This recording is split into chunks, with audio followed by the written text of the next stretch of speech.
Before we begin, I need to warn you that this story carries mature themes. It touches on the emotional weight of new motherhood, the strain of family relationships, and the dangerous places loneliness can take the human heart. If any of these subjects make you uncomfortable, this may be the moment to step away. I stood in my kitchen that morning, my fingertips gliding slowly across the cold granite edge of the countertop. The hum of the refrigerator seemed louder than usual, almost intrusive, as if the silence itself had found a voice. Maybe it was the quiet, or maybe it was the heaviness of everything it had taken to get here. To this house, this life, this fragile moment where things finally seemed stable. For so long, stability was something I only heard other people talk about. For years, it was just me and Chase, moving from one tiny apartment to another, stretching every dollar until it almost tore in half. I still remember the nights I sat on that old, sagging couch, staring at bills I had no way of paying, praying he wouldn't notice the fear written all over my face. But he always noticed. Even as a little boy, Chase had a way of seeing straight through me. He would climb into my lap, wrap his small arms around my neck, and whisper that everything was going to be okay. And somehow, it always was. His father had been gone before Chase even turned one. No screaming match, no dramatic goodbye, just a man who quietly slipped out of our lives and never looked back. Sometimes I used to wonder if, as Chase grew older, I'd begin to see traces of him. But I never did. Chase was different. He didn't carry that same cold distance. He didn't have that instinct to run. He stayed. We stayed. Back then, space was something we simply didn't have. The walls were too thin, the rooms too small, and privacy barely existed. Secrets had no room to survive, so we never really kept any. We talked about everything. Every awkward question, every strange thought, every worry that passed through his mind. He brought it to me. And I answered. That was just how our lives worked. We depended on each other. I think that closeness stayed with us, even as he got older, even as he got bigger. God, he got so big. And somehow I never felt like I was losing him. While other boys his age were out getting into trouble, Chase was home with me, talking, laughing, throwing out ridiculous jokes so bad they somehow still made me laugh. And if I'm being honest, I liked it. I liked having him close. Maybe more than I should have. Sometimes I think that's part of why I threw myself so deeply into fitness. It wasn't just about looking good. It was about feeling strong, capable. Like no matter what life threw at me next, I could survive it. I started running every morning, lifting weights, taking care of myself in ways I had neglected for years, and it worked. I felt better. I looked better. People noticed. I noticed. That confidence changed something inside me. It made me want more than survival. So I bought this house, the house with space, with light, with silence. And for once, I refused to feel guilty about wanting it. I deserved it. Chase deserved it. Then came the hot tub. At first, it felt almost ridiculous, spending that kind of money on something so indulgent, so unnecessary. But after everything I had been through, it felt right. I told Chase before I ordered it, expecting him to laugh. Instead, he just smiled and told me to treat myself. I didn't think much of it at the time, but I cared. The first night it was installed, I sat in it until my fingers wrinkled. The warm water wrapped around me like proof that I had made it. By the weekend, I couldn't wait to share it with Chase. I kept mentioning how good it felt, how much it helped after a workout, hinting that it would do wonders for him after the gym. At first, he brushed it off, said he probably wouldn't use it. But after dinner, when I asked one more time, he finally said yes. That should have been all it was. A simple moment.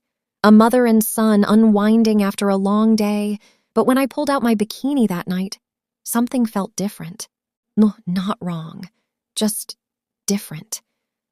I found myself staring at my reflection longer than usual, adjusting the straps, smoothing my hair, telling myself I was just excited about finally enjoying the hot tub together. Still, my hands trembled slightly as I carried our drinks outside. The night air was warmer than usual, even with the breeze moving softly across the yard. I stepped outside carefully and set the glasses on the edge of the tub. Chase was already there, leaning back against the smooth shell like he had been doing it for years. He looked relaxed in a way I hadn't seen in a long time, shoulders loose, eyes half-lidded, comfortable. "I told you it would be nice," I said, stepping out of my sandals and loosening the knot of my robe. The fabric slipped from my shoulders, revealing the black bikini I had chosen earlier. For a split second, his eyes flicked upward, then quickly back down to the bubbling water. I pretended not to notice. "I'll admit it," he said, swirling his drink. "It's better than I thought." I smiled as I lowered myself into the water. The heat immediately wrapped around me. "But I'm keeping this spot," he added. "The jets hit perfectly right here." "Oh, really?" I leaned back, letting the warmth sink into my shoulders.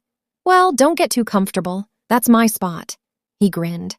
"You snooze, you lose." I rolled my eyes, but I couldn't stop smiling. It had been so long since we sat like this, just talking, laughing, letting the world slow down around us. It reminded me of the nights on that old couch. Only this felt different. Maybe it was the heat. Maybe it was the slow movement of the water. Or maybe it was the way his shoulders now seemed too broad for the space beside me. "Fine," I said, scooting closer. "Then let me see what's so special about it." We switched places. The moment I leaned back, I understood. The jets hit every sore muscle in exactly the right way. He gave me that knowing smile. "Told you," I laughed, then reached toward him, half joking.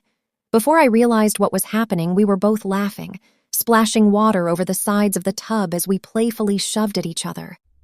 And then, without thinking, I sank down onto his lap. The laughter stopped. Everything stopped. The air changed. I felt it immediately, the sudden stillness, the tension in his body, the way my own heartbeat suddenly pounded in my ears. For a second, neither of us moved. I told myself it was nothing, just heat, water, closeness, nothing more. But when I shifted slightly, the moment became impossible to ignore. "Sorry," he said quietly, voice tight. "I didn't mean—" "It's fine," I cut in quickly, forcing my tone to stay light. "It's just the jets." But he didn't look relaxed. His face had turned red. He couldn't even meet my eyes. And underneath the guilt that flickered through me, there was something else, something dangerous. A thrill. A strange awareness of the way he was looking at me, nervous, uncertain, as if suddenly I had become something unfamiliar. I broke the silence with a laugh. "Well," I said, "this wouldn't have happened if you'd just given me my seat back."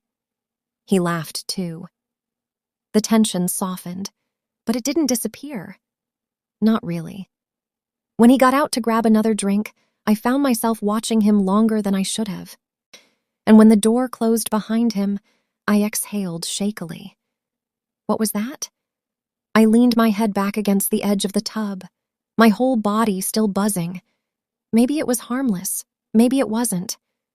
But one thing was certain. I couldn't stop thinking about it.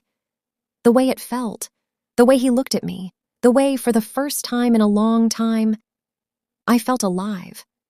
I told myself it was nothing, just a strange moment. Too much heat, too much closeness, too much time spent sitting in a tub that suddenly felt much smaller than it had an hour before. That was what I kept repeating to myself.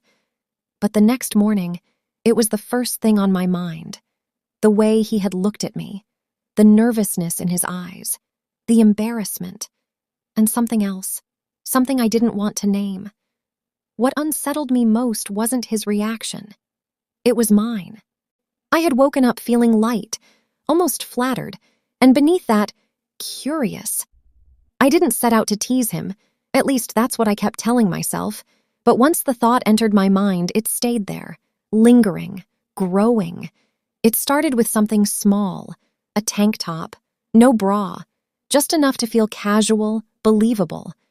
I wore it while making breakfast, moving around the kitchen as if nothing had changed. He didn't say anything, but I caught it. That quick glance, so fast most people would have missed it. But I didn't, and something inside me stirred. That tiny thrill became something I started chasing. Leggings replaced old sweatpants.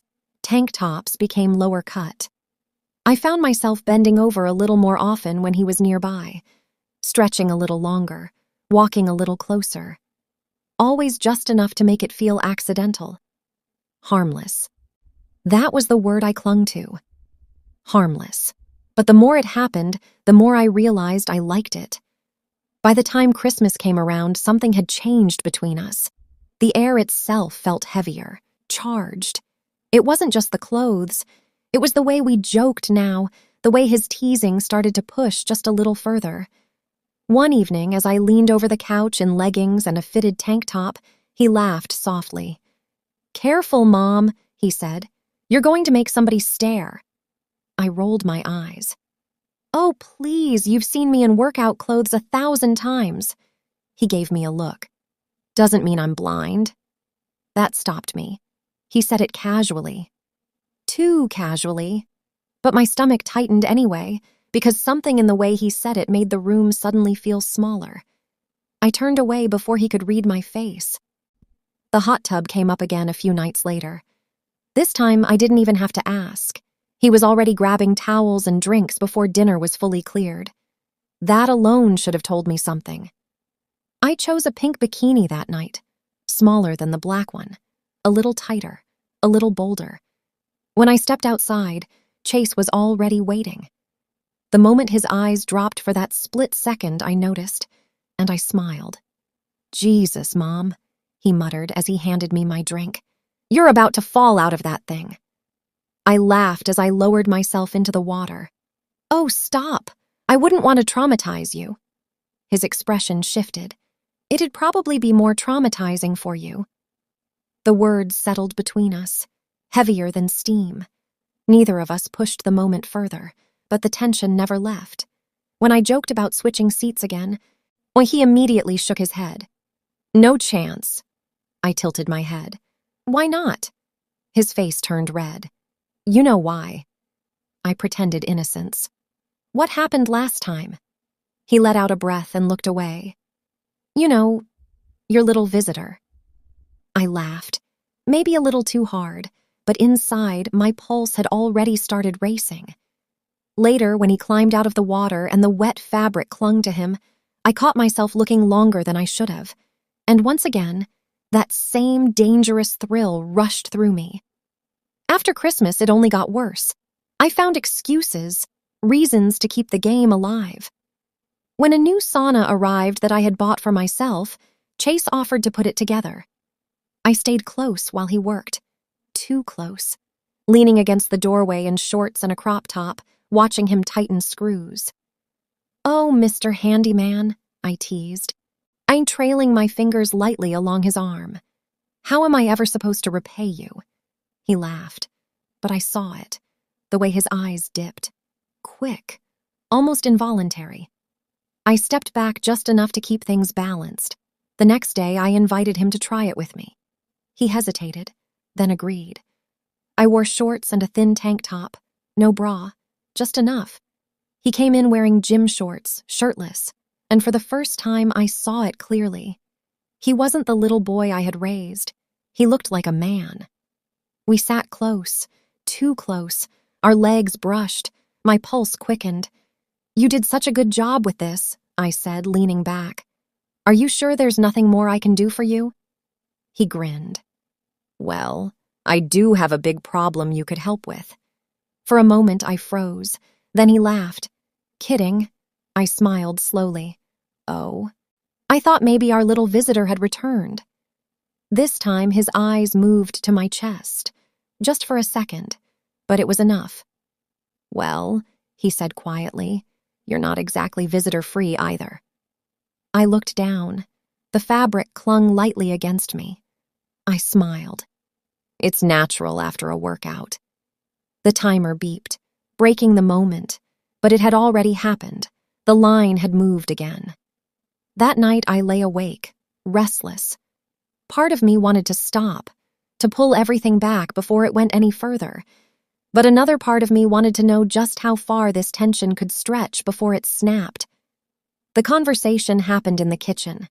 I was rinsing dishes after breakfast, still in my tank top and shorts, when I felt his hand brush the small of my back, too deliberate to be accidental. I froze, then slowly turned my head. He smiled. "Your headlights are on." I looked down at my chest and gave a small laugh. "Oh, you noticed?" He smirked. "Kind of hard not to." Then his expression shifted. Careful, testing, as if he was asking something without actually asking it. And suddenly the room felt tight, like the walls had moved closer. That was when everything changed. He wanted to know what was allowed, what could be said, what couldn't, what was safe. I should have shut it down. Instead, I heard myself say something I still replay in my mind. "Words don't matter." He stared at me. "If something crosses a line," I said, forcing calm into my voice, "we call it a bad joke and move on." He looked relieved, but nervous. Then I pushed further. "And touching?" His throat moved as he swallowed. "I don't know." I met his eyes. "I'm fine with hands, only on my butt. And only if I can do the same." He laughed sharply, but he nodded. "Deal." That should have been the moment I stopped everything. Instead, it became the beginning of something worse. Touches became normal. A brush against the hip, a hand lingering too long on the lower back, accidental collisions that didn't feel accidental, and every single time that same rush of heat flooded through me. Every time I wanted more. Days turned into a pattern, short skirts, lingering glances, long hugs, dangerous jokes. Every moment danced right at the edge of something we both understood, something we were both afraid to name. One night, sitting on the couch, the silence between us finally broke. "I don't get it," Chase said quietly. I looked at him. "Get what?" "This," his voice cracked. "Us." The word hung in the room, heavy, terrifying. "I don't know what's happening," he admitted. My chest tightened, because I knew exactly what he meant. "It's not just me, right?" His eyes met mine, and for the first time neither of us pretended.